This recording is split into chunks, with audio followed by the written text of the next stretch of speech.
One of the common questions I get asked about propagating succulents from leaves is if it's okay to get water on the mother leaf and on that new baby rosette. Is it okay if water stays on top of them, or do you have to be really careful and avoid water getting on top of all of them?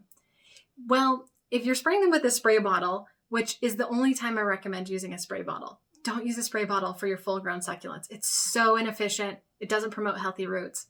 That's a story for a different day. It is okay for leaf propagation because you don't have to soak the soil quite as much, but you'll obviously find that you get water on top of the leaves. This is not super problematic, but it's also not ideal. Having water that stands on top of the succulent leaves can cause the mother leaf or that little baby rosette to be a little more likely to rot. It's not guaranteed because a lot of times that water will dry up pretty quickly, but if you can avoid it, that is ideal. So how do you avoid getting water on the leaves? I have two tools that I highly recommend to help with this: a little blower and a squeeze bottle. Let me show you how I use them. So here I have a tray of succulents that I am propagating from leaves. You can see I have them all just laid out flat on the soil, and they're at various stages of growth. One thing that I love about using the squeeze bottle is you can easily get the water right below the rosette. You can get just the roots and just the soil of the succulents wet. However, if you have very many succulents or leaves out here, it's still annoying to have to go right under where those little rosettes are growing or go right at the end of the leaf. So I still find myself spraying the entire tray of succulents with the squeeze bottle. Now, I still like the squeeze bottle over a spray bottle just because it gets more water out there and it saturates the soil a little bit more than just the spray bottle would. So with the spray bottle, you're just going to get a light coating of water over the top. And I prefer to have the water get a little bit damp, a little bit deeper down. So I do like the squeeze bottle for that reason. However, as you can see, I do still end up with water on top of these succulent leaves. It's not a ton of water. It's probably not going to be overly problematic. However, if I can avoid it, I try to avoid it. So that is where the blower comes in. So I can easily blow the water off of all of these succulents, and it's really quick to do.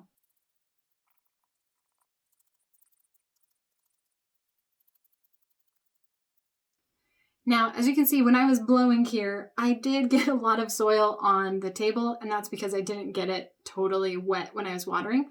I also didn't get every single last drop of water off. I mostly want to get the big droplets off because they're going to take the longest to dry.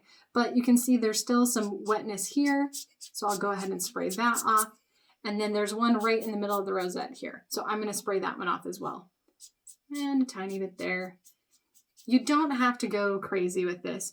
Ultimately, as long as the succulents are drying out within a couple days, they should be just fine and it won't cause problems for the mother leaf.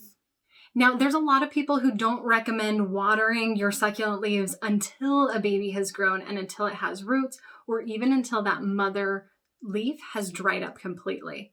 I have had better success if I do lay them on top of damp soil. I find that they tend to grow a lot faster. And using this method that I just showed you, using that squeeze bottle to wet the coconut coir that they're laid on top of, I find that the succulents tend to grow pretty quickly and I don't usually have problems with rot. Normally, if your succulent leaves are rotting before a new baby grows, it probably wasn't a healthy leaf to begin with. So making sure that that initial leaf that you remove is healthy is really important.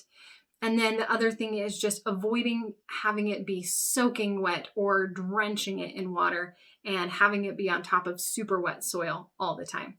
So with these, they are on top of damp soil. I usually will water it like you saw there, except a little bit more thoroughly, but I'll water it like that about every 2 to 3 days. I find that when I'm growing them inside, it takes about that long for the coconut coir to dry out. And as you can see, these little succulent babies are super happy.